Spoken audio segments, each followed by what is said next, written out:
All right, what's up, guys? Today we're going to talk about how Arena Season 6 went, how my units that I made for this season performed, and then what my plans are for Season 7. So here's the final screen here. I finished 1917, and it says rank 1925, which I guess is correct, um, but the percentage isn't correct because I'd have to be in the top 1% to be able to make G1. So I got G1. Um, just like every other season. This one was a little bit close. Um, I think the cutoff was like 1915. It was right there, so I felt pretty comfortable with where I was, and so I just held on. Um, Not a lot of matches played compared to some past seasons, like the season before, season 5. I played 332 matches. This season I played 163. It was my best win percentage of any season at 60.7, which was really nice. Makes me feel like I'm going in the right direction. I think if I had played more matches at that win percentage, I think I'd be, maybe a little bit higher, maybe right around G2 or the G2 border, maybe. But, no way to know unless you actually play those matches. So that's how we finished up.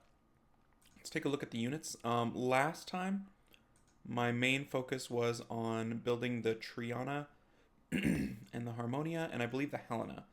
So let's look at Harmonia. Currently, Harmonia is not quite right. I took one of her runes away. She was on Violent. Now she's on Broken, Broken, Broken. I'm probably going to build her up again with a speed rune, but she's heavily deprioritized. I've seen a lot of people use her very effectively in RTA, but for me, I just couldn't get myself to pick her. I think it was a combination of I almost always wanted to pick Molong, and so there's no point in picking a Molong counter. And then if I had a Heart Magician option, I would pick Triana because she comboed so well with my Vanessa. So I didn't end up picking her. I picked her once or twice, and she did fine, but nothing game breaking, and also not really my playstyle. So she's been kind of benched for next season. Triana, the main mistake I made halfway through the season was I deprioritized her a little bit, and I think that affected my win rate. So she's gotten reprioritized. This is a new rune I need to max out, a 5-star. And she's really, really good. So I've been really happy with how she performs. She's one of my two primary sustain units, her and Perna. Um, and she's led to a lot of wins. In late game, she's just a monster. She can really, really bring a ton of damage late game. So if she can hang around to the very end, she can be your nuke. She scales off speed for her nuke. I've got her with a ton of defense, a ton of HP. This is her new build for the next season. You'll notice no speed rune on 2. I think that's helpful. She's on HP defense. My other unit I was going to try for last season was Helena, and I had her on Despair, a 230 speed Despair build with crit slot 4. That is no longer the case. She switched over to Violent because I think that's where she's most scary, and why not build her most scary? So she's on Violent, HP, crit damage, and HP. I mean, you can see the crit subs on these runes: 21, 5, not great; 24, 10, 6, and then 5. So I'd like to get her to 100% crit, but this was her most damaging build, and so that's how I built her.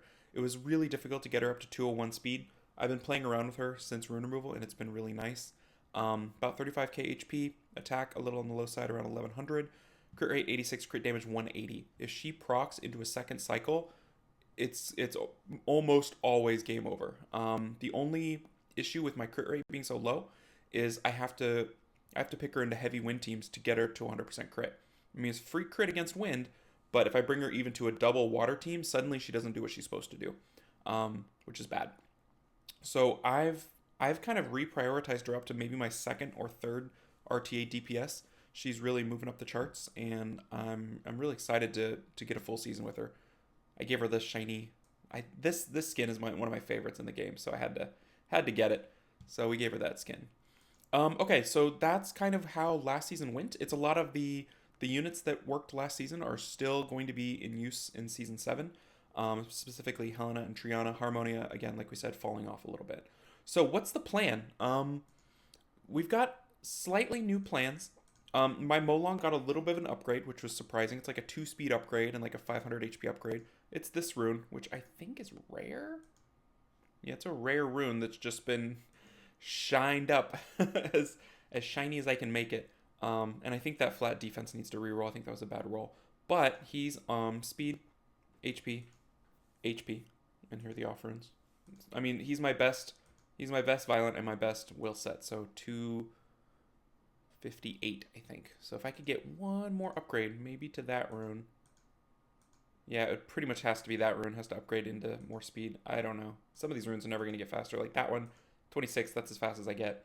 So if I can get one more upgrade, he can cross 260 and just be a monster. Um, so same basic plan. I'm going to show you some of the changes. The Perna, I think, is like peak Perna now. I'm so happy with the way Perna's working. Almost 30k. I'm one or two grinds away from 30k HP, which is incredible. At 240 speed, 82 crit, 166 crit damage, and attack of 1829. So I'd like the attack to go up a little bit, but it was because of this rune. Um, just ridiculous. This rune enabled everything else. Enabled me to take him off attack, to put him on HP, and then everything else is basically the same. This rune, and as a note, you guys might want to look into this. I found this rune that was in my possession because I looked at the unknown category in the optimizer. These are runes that may be legendary. They're from before the optimizer could tell if they were legendary or not. And I had a legendary violent speed rune sitting around, so I reapped it into this thing. So pretty nice. So if you are not sure, look into the unknown section of your runes. You might find a little hidden gem. So my goal with Perna, I want to use my Perna to sort of impose my will on the opponent. I don't want to. I'm okay with them picking Perna counters. This Perna is built to survive Perna counters. It should be able to survive a Tessarian defense break and a Tessarian proc, which is the number one murderer of Pernas everywhere. And if Perna can do that, she has a chance, either from a cleanse from Triana, from a violent proc out of the Oblivion. So that's how this was built. This was built to be anti-Perna counter. If you reset him with Okeanos, he still has 30k HP and 240 speed. So I want my Perna to blast through the counters. That's kind of my hope. In fact, if you try to counter my Perna, that's in theory what I want to happen, because then you're not playing your best game. So that's kind of my thought with the Perna build. I showed you my Helena. Elsharion is going to be a big part of this season, for better or worse. We'll see. So I had him a little faster at 284, but now he's at 279 on just an efficient build. I think he's like 95% efficient, 61% accuracy, 42 crit, nice little crit, and then he's just a tank. He's 28k HP, 16ish hundred defense on Swift Blade. So that rune is one of the ones that makes it go, and then that's a good one. But then this one is just so packed with stats. I think it's over 100% efficient. 30% HP sub on a 63% defense. Just a lot of everything that he needs. So I'm pretty happy.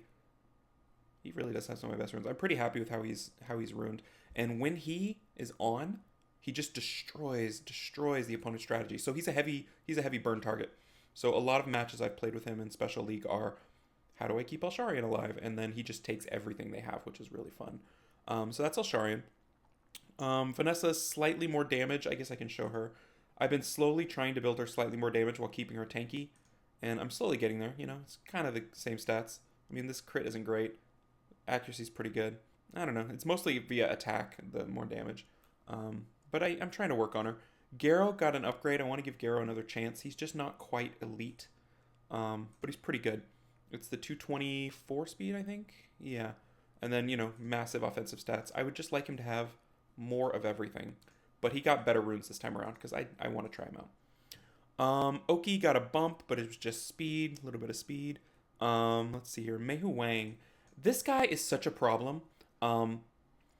Because you think you can pick him into a countering like Hathor, but you really can't, because all they do, or Okeanos, Hathor, Varad, all they do is they put everyone else out of commission, sleep or stun or whatever, and then they burn him down. Every single time. That's all they do, and it's so frustrating because he should be a counter, but he kind of isn't. As long as they get the sleep on everything else, he's left standing. And so my thought is this season I'm going to build him full tank. You're going to have to waste so many turns, smacking into him, that maybe someone else will proc out or something. So he's built, let's see here, 230 speed, pretty low damage. The 39% crit, not great. The crit damage also low. Lots of HP, 30k HP. 1300 defense, and then I built him on double revenge. And my thought there is that if he's a burn target like he appears to be, how can I get him the most turns? And I don't think it's violent. I don't think violent gets him the most turns. I think revenge gets him the most turns, Because if they're slamming into him with 2 revenge sets, it's a 30% chance to revenge and a 50% chance to stun. So if he revenges into a stun, he took an extra turn for himself and he robbed you of a turn. So that's plus 2 turns right there. Whereas if he violence, that's plus 1 turn for him. If he gets the stun, that's plus 2 turns, which is great. But the revenge is 30% more likely to happen. And if multiple units are smacking into him, you have that plus 2 net turns every time someone attacks into him. So I'm going to try it. It's probably awful. It's maybe bad, but we're going to give it a shot. So we'll see. I have no idea. But I want him to work, and I don't like his win rate, and I don't like how easily he gets destroyed when he's focused. So we're going to see how that goes. All right, Ganny has changed a little bit. I switched him back to Violent. I really liked him on full Swift. But it seemed like there were a lot of times where he went first and they were willed up and he did nothing. And then it came back around and I needed him to have one of his skills up and it was 1 turn away from cooldown, whereas a Violent build, might get him to the cooldown. The area of note is the resist, 97%. I'm going to try him on resist. He's tanky enough and I don't want him to get stun locked or slept or anything like that. He should resist like every Hathor, I would assume. So we'll see. He's on Violent, Broken. Oh, I wish I could get one more Nemesis rune, because this rune I just pulled this month, and it's beautiful. But he's on Broken until I can pull one more. This rune needs some work. This is the Resist rune that I have him on. I'm going to re-app that, and he's going to be great. So we'll see. So far, it's been pretty good. But, we're still looking into it. It's a test.